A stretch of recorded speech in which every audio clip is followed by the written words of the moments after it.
नमस्कार, India news देख रहे हैं आप। आपके साथ मैं अभिषेक पांडे। इस बुलेटिन में बात करेंगे सीईटी परीक्षा को लेकर, जहां सीईटी परीक्षा को लेकर प्रशासन अलर्ट मोड पर है।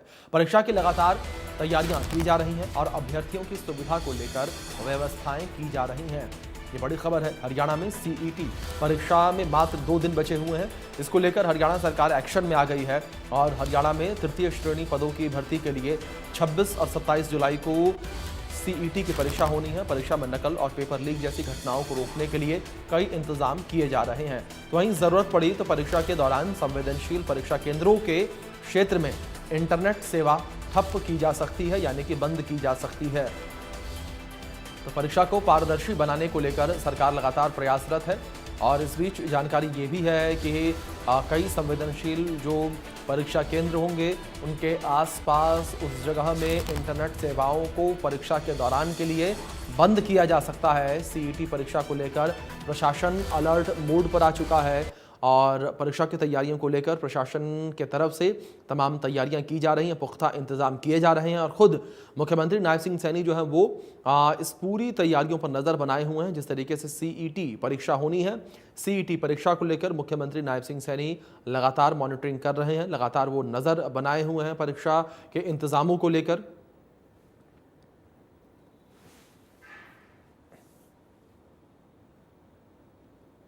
तो वहीं सीईटी परीक्षा को लेकर गुरुग्राम से इस बीच एक बड़ी खबर निकलकर सामने आ रही है, उसका रुख कर लेते हैं। ये खबर गुरुग्राम से, जहां पर सीईटी एग्जाम को लेकर प्रशासन की तैयारी है, उससे जुड़ी ये जानकारी है। प्रशासन अपने स्तर पर तमाम तैयारियां कर रहा है। गुरुग्राम के डिप्टी कमिश्नर प्रेस कॉन्फ्रेंस करेंगे और दोपहर 2 बजे लघु सचिवालय में प्रेस कॉन्फ्रेंस होगी और गुरुग्राम सीईटी एग्जाम को लेकर प्रशासन की तरफ से तमाम तैयारियां की गई हैं। गुरुग्राम के डिप्टी कमिश्नर प्रेस कॉन्फ्रेंस करेंगे। ये बड़ी खबर निकलकर सामने आ रही है। तो बड़ी खबर है जिस बीच सामने आ रही है गुरुग्राम से सीईटी एग्जाम को लेकर प्रशासन की तैयारियों को लेकर ये जानकारी है, जहां गुरुग्राम के डिप्टी कमिश्नर प्रेस कॉन्फ्रेंस करेंगे, उनके द्वारा प्रेस कॉन्फ्रेंस की जाएगी। दोपहर 2 बजे ये प्रेस कॉन्फ्रेंस होगी। परीक्षा की तैयारियों को लेकर वो जानकारी साझा कर सकते हैं।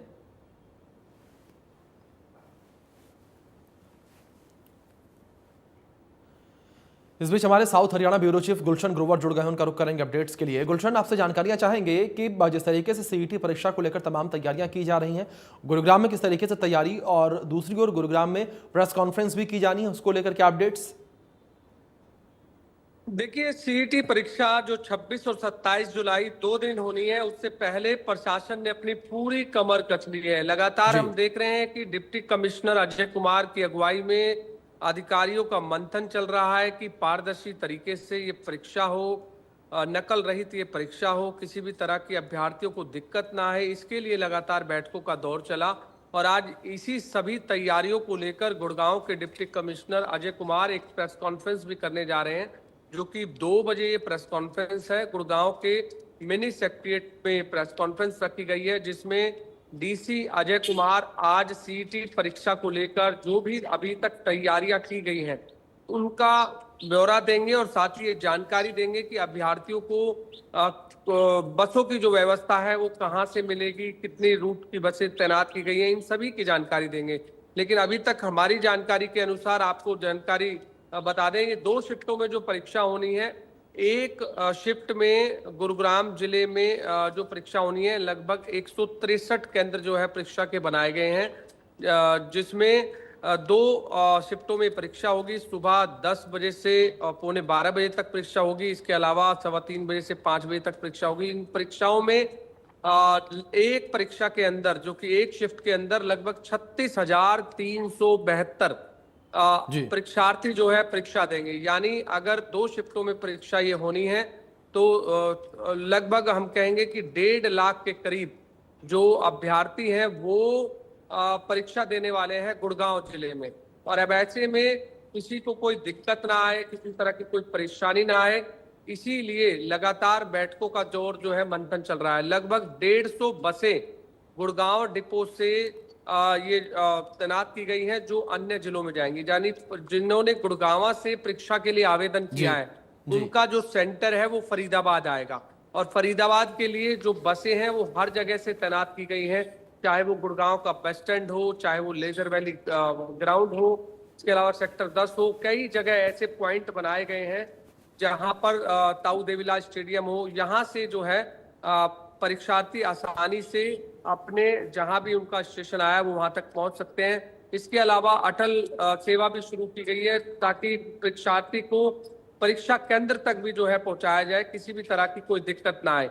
हालांकि उस दिन धारा जो 163 है, जो पहले धारा 144 होती थी, नए कानून के तहत जो धारा 163 है वो भी अब लागू कर दी गई है। किसी भी तरह की वहां पर 4 से ज्यादा लोगों की अनुमति नहीं होगी। सीसीटीवी कैमरों से लैस ये परीक्षा होगी जी। जो भी अभ्यर्थी अगर किसी भी तरह की कोई चूक करता है तो वो सीसीटीवी कैमरे में भी कैद होगा। क्योंकि हमने अक्सर जब भी ग्रुप डी की परीक्षा देखी है तो उसमें अंदर जहां भी परीक्षा केंद्र बनाए जाते हैं तमाम सीसीटीवी कैमरों से वो लैस किए जाते हैं और सभी परीक्षार्थियों को, जितने भी परीक्षार्थी लगभग 5 लाख जो हरियाणा में सीईटी की जो परीक्षा दे रहे हैं वो सभी सीसीटीवी कैमरों की कैद में वो परीक्षा देंगे। अब ऐसे में तैयारियां पूरी हैं। 26 और 27 जुलाई 2 दिन प्रशासन के लिए भी एक बड़ी चुनौती रहने वाली है, क्योंकि अक्सर जो विपक्ष आरोप लगाता है कि नकल जो है रहित परीक्षा होती है या पेपर लीक आउट हो जाता है, इन्हीं सभी मुद्दों से बचने के लिए लगातार हरियाणा सरकार भी हम देख रहे हैं कि सतर्क नजर आ रही है। हरियाणा के मुख्यमंत्री नायब सिंह सैनी भी लगातार बैठकों का दौर कर रहे हैं, लगातार हर जिले से बारीकी से जानकारी ले रहे हैं, सारी व्यवस्थाओं की जानकारी ले रहे हैं कि किस तरीके से जिले के डिप्टी कमिश्नरों ने व्यवस्था की हुई है। और सरकार की तरफ से भी एक आदेश है कि पारदर्शी तरीके से परीक्षा होनी चाहिए, नकल रहित ये परीक्षा होनी चाहिए, अभ्यर्थियों को कोई दिक्कत नहीं आनी चाहिए। इसीलिए तमाम तैयारियों को लेकर मंथनों का दौर चला। हम देखते थे कि सुबह बैठक 10-11 बजे शुरू होती थी और शाम तक लगातार 4-5 बजे तक बैठ के चलती थी, जिसमें तमाम अधिकारी मौजूद होते थे। डिप्टी कमिश्नर के अलावा एसडीएम होते थे, जीएम होते थे, जिला शिक्षा अधिकारी से जुड़े होते थे, सीटीएम होते थे। मतलब बैठकों में जितने भी जिले के तमाम बड़े अधिकारी हैं वो इस समय बैठक में मौजूद होते थे और सीईटी परीक्षा को लेकर ही ये तमाम जो आपस में विचार विमर्श किया जाता था। तो अब तैयारियां पूरी हैं, जिला प्रशासन पूरी तरह से तैयार है। गुड़गांव के डिपो से 150 बसें जो हैं ये तैनात की गई हैं, जो अभ्यर्थियों को उनके स्थान तक पहुंचाएंगी, जिसमें अलग अलग स्थान जो है चिन्हित किए गए हैं। यहाँ से अभ्यर्थी जो है सीधा अपने सेंटर तक पहुंच सकते हैं। जिन्होंने गुरुग्राम जिले से आवेदन किया है वो फरीदाबाद उनका सेंटर आया है, इसलिए फरीदाबाद को लेकर के भी यहाँ जो व्यवस्था है वो पूरी तरह से तैनात कर दी गई है। जी बिल्कुल गुलशन, जिस तरीके से आपने तमाम में जानकारियां दी हैं, साफ तौर पर यह नजर आता है कि प्रशासनिक स्तर पर तमाम तैयारियां पूरी की गई हैं ताकि किसी भी प्रकार से कोई लूप होल ना बचे जिस वजह से परीक्षा में कोई सवाल उठ सके। फिलहाल बहुत शुक्रिया आपका जुड़ने के लिए और इन तमाम जानकारियों के लिए। चले अब आगे बढ़ेंगे, बात करेंगे फरीदाबाद को लेकर। फरीदाबाद से ये बड़ी जानकारी जो है सीईटी परीक्षा को लेकर ही सामने आ रही है। अगर बात फरीदाबाद को लेकर करें तो वहां पर भी तमाम तैयारियां की गई हैं।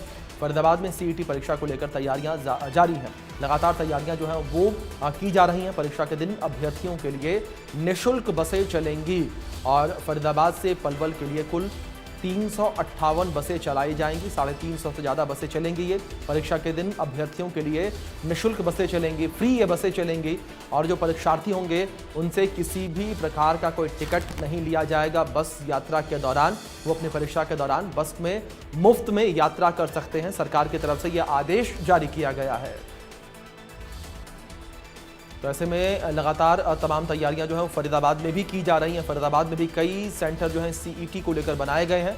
और इसी बीच अधिक जानकारियों के साथ फरीदाबाद से हमारे ब्यूरो चीफ देवेंद्र कौशिक जुड़ गए हैं, उनका रुख करेंगे अपडेट्स के लिए। देवेंद्र, आपसे कुछ जानकारियां चाहेंगे यहाँ पर सीईटी परीक्षा को लेकर, जिस तरीके से प्रशासनिक स्तर को लेकर बात करें, तमाम तैयारियां सीईटी परीक्षा को लेकर की जा रही हैं ताकि परीक्षा पारदर्शी तरीके से हो सके, कोई भी लूप होल ना बचे।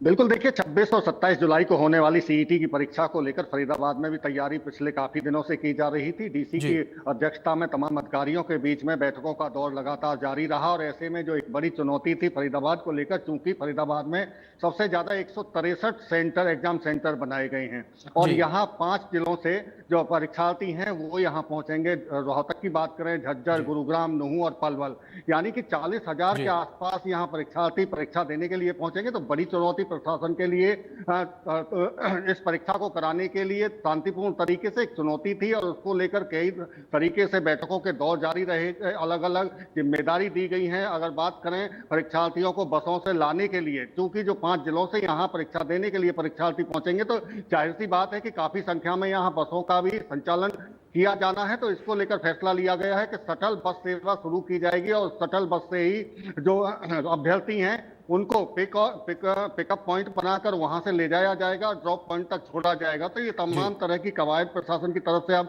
कर ली गई है पूरी तरीके से। अगर बात करें यहाँ से पलवल जाने वाले जो यहाँ फरीदाबाद के अभ्यर्थी हैं वो पलवल परीक्षा देने के लिए पहुंचेंगे तो 358 बसों का इंतजाम पलवल भेजने के लिए किया गया है। 2 बस स्टैंड फरीदाबाद में है, बल्लभगढ़ बस स्टैंड और एक NIT का बस स्टैंड। वहां से उनका संचालन करने के साथ साथ में अलग अलग जगह से, कई जगह जैसे मोहना है, तिगांव है, अन्य क्षेत्रों से भी बसों का संचालन सुबह 5 बजे किया जाएगा। परीक्षार्थियों से कहा गया है कि वो ठीक 5 बजे अपने पॉइंट पर पहुंचे ताकि वहां से बसों में बिठाकर उनको पलवल छोड़ा जा सके। लेकिन इसके साथ साथ में जो 5 जिलों से यहाँ परीक्षार्थी परीक्षा देने के लिए पहुंचेंगे, एक बड़ी चुनौती 40,000 अभ्यर्थियों को आरामदायक और शांतिपूर्ण तरीके से परीक्षा कराने के लिए एक बड़ी चुनौती थी। तो उसको लेकर भी HCS स्तर के 5 अधिकारियों की जिम्मेदारी तय की गई है और वो जो शटल बस सेवा शुरू की जाएंगी उनके लिए 5 पॉइंट निर्धारित किए गए हैं, जहां 5 जिलों से अलग अलग बसें पहुंचेंगी और बसों वहां पहुंचने के बाद में जो एग्जाम सेंटर है वहां तक पहुंचाने की जो जिम्मेदारी होगी वो HCS अधिकारियों को लगाया गया है। तो एक पॉइंट पर एक HCS अधिकारी तैनात किया गया है जो वहां से संचालन बसों का आगे के लिए कराएगा। जब बच्चे परीक्षा देने के बाद में वापस बाहर निकलेंगे तो उसी ड्रॉप पॉइंट तक पहुंचाने की भी जिम्मेदारी उनकी होगी। तो ये तमाम तरह की कवायद की गई है। 163 जैसा कि मैं जिक्र कर रहा हूं कि सबसे ज्यादा एग्जाम सेंटर फरीदाबाद में बनाए गए हैं और एग्जाम सेंटर की भी बात करें तो वहां CCTV कैमरे की निगरानी में ये परीक्षाएं कराई जा रही हैं, जयमाल लगाए जा रहे हैं और इसके साथ साथ में धारा 163 एग्जाम सेंटर के आसपास 200 मीटर के दायरे में धारा 163 लागू रहेगी। चूंकि बाहरी व्यक्ति का पूरी तरह से आवागमन परीक्षा सेंटर के आसपास में बंद रहेगा। इसके साथ साथ चूंकि शांतिपूर्ण तरीके से निष्पक्ष परीक्षा हो इसलिए पुलिस की भी वहां पहरेदारी रहेगी, पूरी तरह से पुलिस की तैनाती वहां की जाएगी। इसके अलावा जो फोटो स्टेट की मशीन है आसपास उनको भी पूरी तरह से बंद रखा गया है। अभ्यर्थियों से भी बाकायदा कहा गया है कि जो ऐसी प्रतिबंधित चीजें हैं वो परीक्षा एग्जाम सेंटर के अंदर ले जाना पूरी तरह से प्रतिबंधित है। इसलिए इलेक्ट्रॉनिक उपकरण जितने भी हैं इस तरह की कोई भी आइटम साथ में लेकर ना आए ताकि परेशानी उनको एग्जाम के अंदर सेंटर के जाने में कोई दिक्कत ना हो। तो ये ऐसी तमाम तरह की तैयारी जो है जिला प्रशासनिक अधिकारियों की तरफ से की जा रही है। जी बिल्कुल देवेंद्र, जिस तरीके से आप जानकारियां दे रहे हैं इनको देखने के बाद साफ तौर पर यही लगता है कि सरकार ने अपनी तरफ से कमर पूरी तरीके से कस ली है कि कहीं से कहीं तक कोई समस्या ना रहे एग्जाम के दौरान। फिलहाल बहुत शुक्रिया आपका जुड़ने के लिए और इन तमाम इंफॉर्मेशंस के लिए भी।